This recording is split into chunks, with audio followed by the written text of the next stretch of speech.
Hello, I'm Dwayne Slone. I'm a circuit court judge in East Tennessee. I'm a former drug trafficking prosecutor hired in the height of the war on drugs in the early 90s.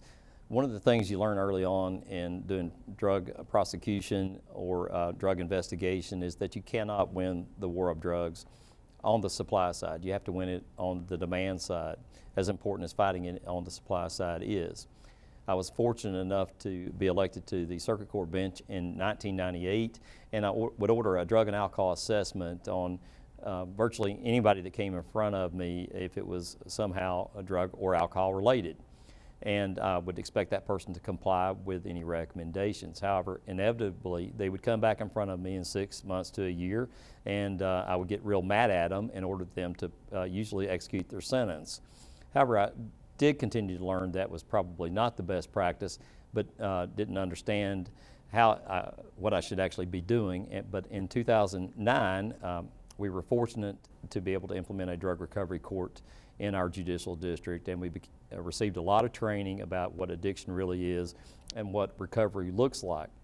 However, in June of 2011, my wife and I received a telephone call from the maternal grandparents of a 6-month-old little boy asking us to consider adopting him.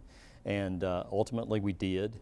But after receiving that telephone call and bringing Joseph into our home, I realized that I really did not understand addiction, because I didn't understand what was so powerful that a woman, having the most precious gift of life inside of her, would continue to use drugs throughout her entire pregnancy, and in fact, the date that he was even born.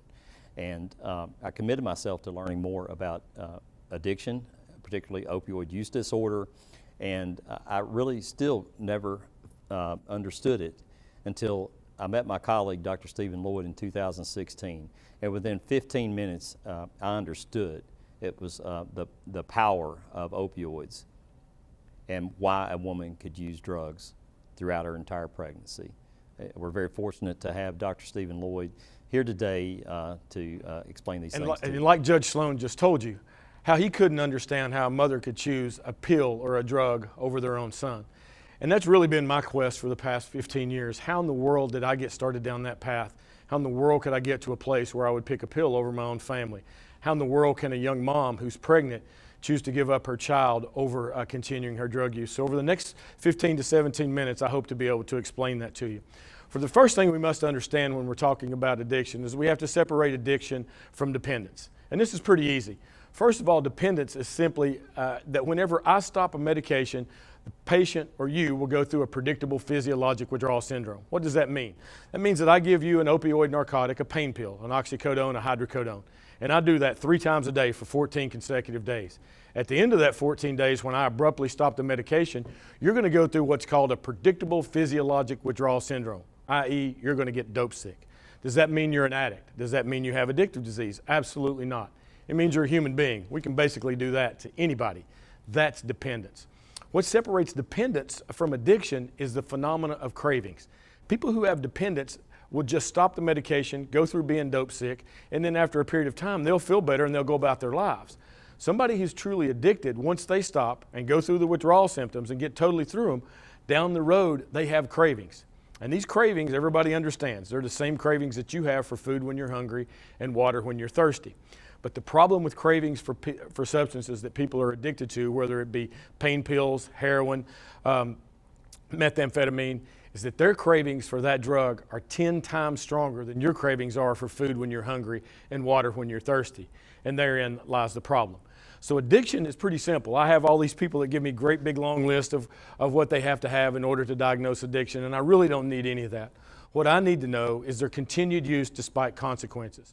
Are you showing up in court the second time for the same drug-related offense? If you are, I don't have any question about whether or not you have addiction, because you have repeated use despite consequences. You've already been in court one time.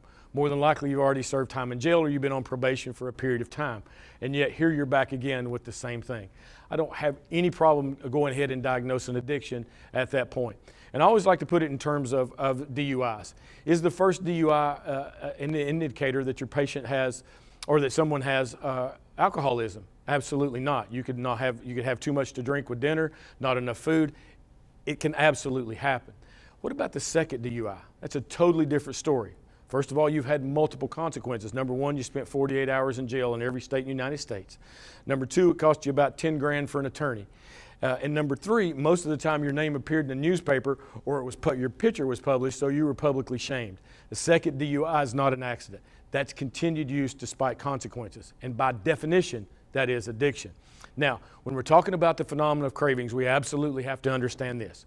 Because people relapse not because of withdrawal symptoms, not because they get dope sick, but because of the phenomena of cravings. Sometimes that period from the last use to the next use can even be years, 1, 2, 3 years down the road, and yet they relapse. They relapse because of the phenomenon of cravings. Now here's what you have to understand about cravings.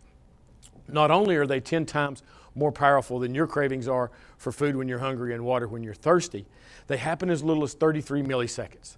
That's the time it takes you to blink your eye. So the long and short of it is that the cravings are already happening before you're aware of it. So I'll put it this way. I can take somebody with a crack addiction, put them into an MRI scanner and scan their brain. And while they're in that MRI scanner that's looking for chemicals, not structure, it can actually see the chemicals in your brain. I show them a picture of a crack pipe for 33 one-thousandths of a second. That's so short a time that they'll never even realize that they saw the picture afterwards. It's subconscious. Yet I look at the results of their MRI scan, and boom, I see dopamine over all of the MRI scan. Your brain has had the reaction. It's been triggered before you even realize that the trigger has happened. And therein lies the problem, because cravings are lifelong. And how in the world do you teach somebody to not to act on those cravings when they're not even aware that they're happening and that they're lifelong? And that's what the goals of treatment are, and it is possible. And cravings are why medication works. Drugs like Vivitrol, drugs like methadone and buprenorphine, they help hold cravings at bay until the brain can recover. And speaking of the brain, that's what I want to get into over the next few minutes. So we'll take a look at the brain. So the slide you're looking at, if you can imagine me looking in that direction, we've taken off the outer coverings of my head, and we're looking directly into the left hemisphere of my brain. There's two areas I want to concentrate on. One is directly in the middle. So if you can imagine where my two fingers meet, turning this way, and I'm going to show you a cutaway of that in just a second. That's our go system. It's the ancient limbic system. It's the reward pathway of our brain. And I want you to think of it as the go system. Now, the second system I want to talk about is everything in front of that fissure you see at the front of the brain, that little groove. That's the frontal lobe of our brain. And I want you to think of it as our stop system. Now, the next slide will show a cutaway. So we've simply cut me longitudinally this way. We've dropped this half of my body off, and I'm looking at that direction. So we're looking directly into the right hemisphere of my brain. So everything under that yellow area is our go system, our limbic system, the reward system. And everything to the front of that little yellow area is our stop system, or the frontal lobe of our brain. So the limbic system of our brain has one function, and one function only. It is responsible for our species going forward in time. It's actually responsible for our will to live. So if you think about our will to live, how strong is that? Right? How strong is our will to live? Let's put it this way. If I taped off the room that everybody's sitting in right now, and I deprive you of food and water, as time goes on, it's not going to take too long after you've drank your own urine, probably eaten feces, as bad as that sounds, before you start eyeballing who's around you to see which one is the weakest, because that's the one that's going to get eaten first. That is how strong our desire to live is. Now, we think about our limbic system. It is responsible for our species going forward in time, the go system. So what does our species have to do to go forward in time? Number one, we've got to live to be reproductive age. And number two, we've got to have sex. So if you'll bear with me just a minute, I'll show you how this relates to drug addiction. So what do we have to do to live to be reproductive age? We've got to have proper food intake and proper water intake. And the thing about that is those things better feel good, because we want to repeat them time and time again until we grow strong enough and old enough to live to be reproductive age. Then we can have sex and our species will go forward in time. So here's what happens whenever you eat. You get a craving, all right? And you know what that craving's about. It happens right before lunch every day, right before dinner every day. And that craving will be increased if we brought food in the room, let you smell it, and let your mouth start to water. Then your desire to go have that food is even greater, because you remember how good it felt the last time you ate. So you put a few bites of food in your mouth, and in the limbic system of your brain, the go system, here's what happens. Your body starts to make its own heroin, its own fentanyl, its own morphine. They're called endorphins and enkephalins. And those endorphins and enkephalins are released and they attach to the opiate receptors in the reward system of your brain. The same receptors that oxycodone, hydrocodone, fentanyl, morphine, heroin attach to. And that leads to the downstream release of a chemical called dopamine. Now everybody in the room loves dopamine. That's that chemical that gives us an overall sense of well-being. And the reason that this happens is that whatever made us to repeat this action so we can live to be reproductive age and so our species can go forward in time. So that had darn well better feel good. If every time we ate food we had a reaction where we got sick and we threw up or we lost control of our bowels, right? We wouldn't repeat that. And if enough people didn't repeat it over a long enough period of time, then our species wouldn't go forward in time because nobody would live to be reproductive age. So that is the job of our limbic system. Now, the second thing that has to happen, besides living to be reproductive age, is we must have sex. Does sex feel good? Absolutely. If sex didn't feel good, people wouldn't do it. And enough people didn't do it over a long enough period of time, then our species would no longer go forward in time. So everybody agrees the ghost system of our brain, the limbic system of our brain, is responsible for our species going forward in time. Food, water, sex, all good things. Everybody agrees to that. Now, let's talk about the other side of this, which is the frontal lobe of our brain. So basically, everything from about where my finger is going forward, that's the frontal lobe of our brain. And I think of it as the stop system. So stop and go. So the stop system of our brain is in place to kind of keep the ghost system in check. Because we all can think that food, water, and sex are good things, but there might be some times that maybe those aren't good things. So the frontal lobe of our brain has three big responsibilities. Number one, it gives us insight. Number two, judgment. And number three, empathy. The frontal lobe of our brain is the part of our brain where our mirror neurons are located. So our mirror neurons are what allow us to put ourselves in somebody else's shoes and experience what they're experiencing. So those are the three big functions of the stop part of our brain, the frontal lobe. So I said food, water, and sex are all good things, and everybody agrees. Can you think of some instances where they may not be good things? Okay, and the example I always use here is, anybody ever tried to lose weight? That would be an example of maybe where food wouldn't be such a good thing. So a few years ago, I weighed almost 240 pounds. And I tried everything in the world to lose weight, all kinds of fad diets, and none of them worked for any length of time. So I got the idea that I was going to do this. I'm a trained physician, so this is what I came up with. I'm going to watch what I eat, and I'm going to exercise. That's what I came up with. And once I did that, over a period of time, voila, I started to get in shape. I started to lose weight, right? But the frontal lobe of my brain and the reward system of my brain had to be in sync, because here's the problem. At the gym I work out in the morning, I burn about 850 to 900 calories in an hour, which is really good, and I work really hard to do that. But I come out of my gym, and at the red light right in front of my gym, just catty corner to that, is a Krispy Kreme donut, right? And I love Krispy Kreme donuts. There's nothing I want more. So when I come out of the gym in the morning, I'm all hot and sweaty. I'm feeling good about myself. I pull up to that red light, and the people that own Krispy Kreme donut know what I know. And so they're blowing the Krispy Kreme donut smell out into the street. They're trying to trigger cravings for me to act on my reward system and come and get Krispy Kreme donuts. And most of the time I would. However, I have a fully functioning frontal lobe of my brain.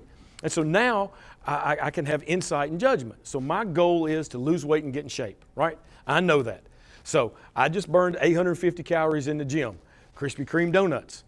Every one of them has 220 calories and 20 grams of fat, which would be fine except for I'm going to have 4.